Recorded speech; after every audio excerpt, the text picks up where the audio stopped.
Culpa capítulo 2 Valajärvi, Finlandia. Es primavera, la estación de caza.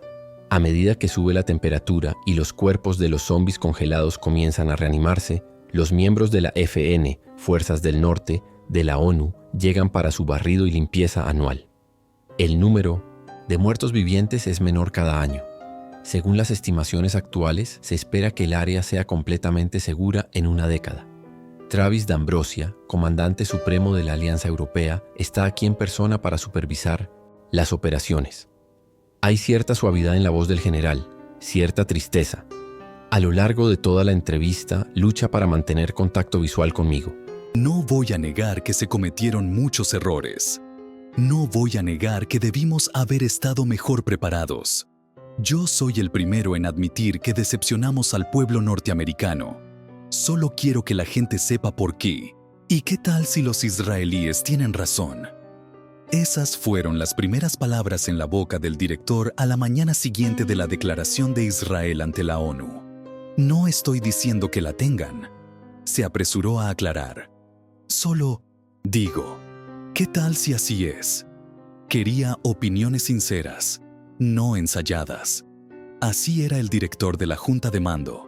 Él era de esa clase de personas. Mantuvo la conversación como algo hipotético, con la idea de que era solo un ejercicio mental de planeación.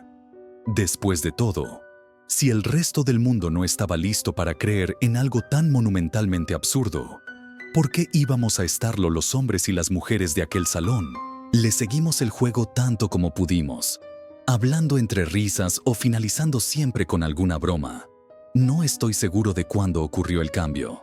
Fue tan sutil que creo que nadie se dio cuenta, pero de pronto estábamos allí en aquel cuarto, lleno de militares profesionales, cada uno con décadas de experiencia en combate y más entrenamiento que un neurocirujano promedio.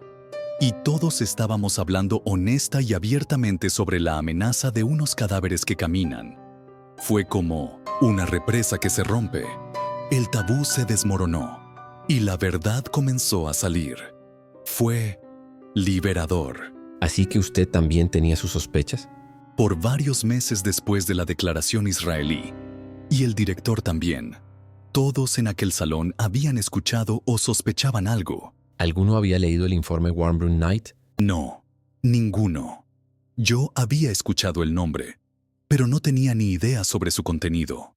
De hecho, una copia llegó a mis manos casi 2 años después del Gran Pánico.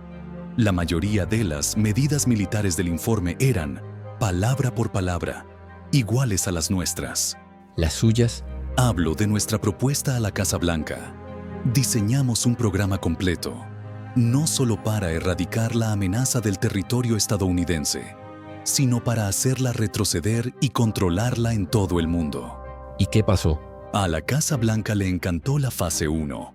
Era barata, rápida y, si se ejecutaba correctamente, 100% discreta.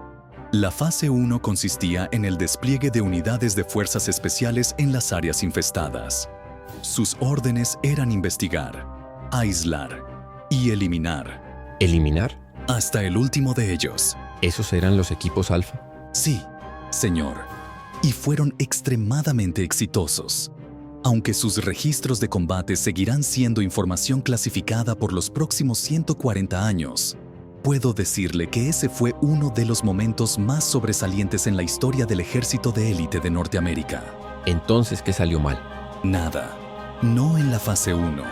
Pero se suponía que los equipos Alfa eran solo una medida coyuntural. Su misión nunca fue detener la amenaza, solo hacerla retroceder y ganar el tiempo suficiente para la fase 2. Pero la fase 2 nunca se completó. Ni siquiera se inició. Y esa es la razón por la que el ejército norteamericano fue sorprendido con tan mala preparación. La fase 2 requería una enorme operación de envergadura nacional, de una magnitud que no se había visto desde los días más oscuros de la Segunda Guerra Mundial. Un esfuerzo como ese requería hercúleas cantidades de apoyo nacional y de dinero. Y ambas cosas, para ese momento, ya no existían. El pueblo norteamericano había acabado de salir de un largo y sangriento conflicto. Estaban cansados. Estaban hartos. Al igual que en los 70, el péndulo estaba oscilando de una posición de lucha a una de rencor. En los regímenes totalitarios, comunismo, fascismo, fundamentalismo religioso, el apoyo popular se da por hecho. Se pueden iniciar guerras, se pueden prolongar, se puede poner a cualquier persona en un uniforme por el tiempo que sea, sin tener que preocuparse nunca por las repercusiones políticas. En una democracia, la realidad es totalmente opuesta. El apoyo popular debe ser administrado como un recurso extremadamente limitado. Debe gastarse con sabiduría, con mesura y tratando de obtener la mayor ganancia posible. Norteamérica es particularmente sensible a la fatiga de la guerra, y nada tiene peores repercusiones políticas como la percepción de la derrota. Digo, percepción, porque la sociedad norteamericana cree en el todo o nada. Nos gusta triunfar por lo alto, el touchdown, el knockout en el primer asalto. Nos gusta saber, y que todo el resto del mundo sepa, que nuestra victoria no solo fue indiscutible, sino también devastadora.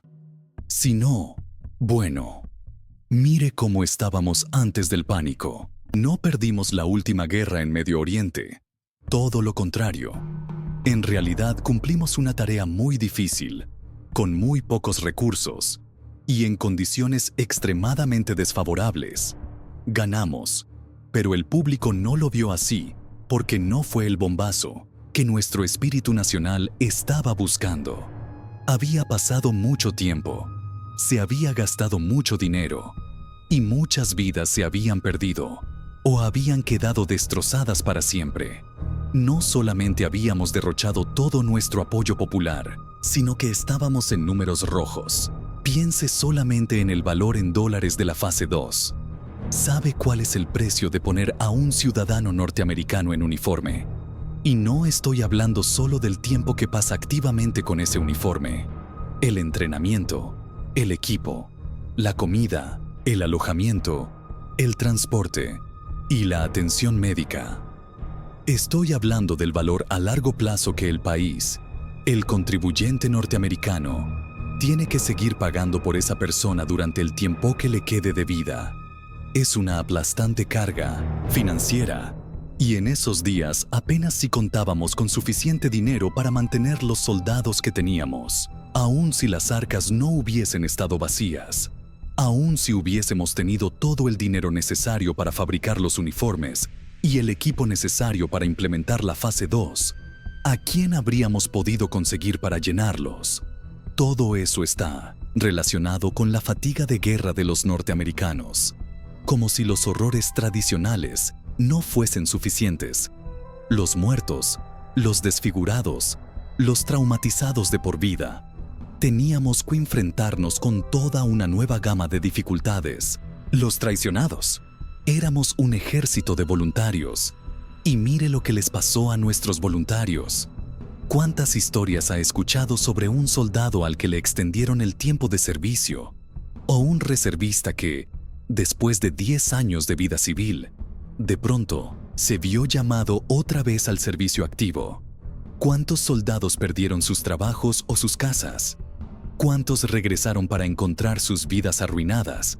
O peor aún, nunca regresaron. Los norteamericanos somos gente honesta y esperamos siempre un trato justo. Yo sé que otras culturas suelen pensar que éramos ingenuos e infantiles, pero es uno de nuestros principios más sagrados. Ver al tío Sam incumpliendo su palabra, negándoles una vida privada a las personas, revocando su libertad. Después de Vietnam, cuando yo era un joven líder de pelotón en Alemania Occidental, tuvimos que implementar un programa de incentivos para que nuestros soldados no se ausentaran sin licencia. Después de la última guerra, ningún tipo de incentivo fue suficiente para llenar nuestras filas, ni las bonificaciones de pago, ni las reducciones del tiempo de servicio, ni las herramientas de reclutamiento disfrazadas como juegos de video. Su generación ya había tenido más que suficiente, y es Por eso que cuando los muertos vivientes comenzaron a devorar nuestro país, estábamos demasiado débiles y vulnerables como para detenerlos. No estoy culpando a los líderes civiles, ni estoy sugiriendo que los militares no debamos respetarlos. Así es nuestro sistema, y es el mejor del mundo.